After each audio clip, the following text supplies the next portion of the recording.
তৌহিদ আফ্রিদির বিয়েতে মজা করছে আফ্রিদির একমাত্র দুলাভাই আব্দুল আহাদ চৌধুরী।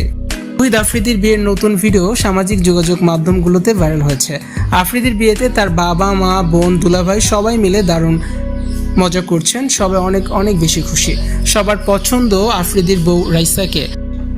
আফ্রিদির পরিবারের সবার পছন্দ তার বউ রাইসাকে। আফ্রিদির মা রাইসাকে আগে থেকেই ছেলের বউ হিসেবে পছন্দ করে রেখেছেন। ছেলের বিয়ের দিন তৌহিদ আফ্রিদির মা ফুরফুরে মেজাজে ধরা দিয়েছেন।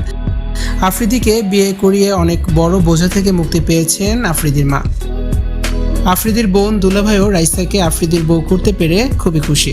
রাইসাকে নিজের বোনের মতোই আদর করেন আফ্রিদির বোন নিশাত তাসনিম প্রমি। এর আগে প্রমির বিয়ের অনুষ্ঠানেও দেখা গিয়েছিল রাইসাকে। দেশের বড় ইউটিউবার তৌহিদ আফ্রিদির বিয়েতে জমকালো আয়োজন করার ইচ্ছে ছিল আফ্রিদির পরিবার, তবে বর্তমান পরিস্থিতি বিবেচনায় সেই সুযোগ পায়নি আফ্রিদির পরিবার। সরকার পতনের পর নানানভাবে বিতর্কিত হয়েছেন আফ্রিদি ও তার পরিবার। তাই এ সময় আফ্রিদির পরিবার চায়নি নতুন করে কোনো আলোচনা হোক আফ্রিদির বিয়েকে কেন্দ্র করে। গেছে এক সপ্তাহ আগেই চুপিসারে বিয়ে করেছেন বাংলাদেশের জনপ্রিয় কন্টেন্ট ক্রিয়েটর তৌহিদ আফ্রিদি।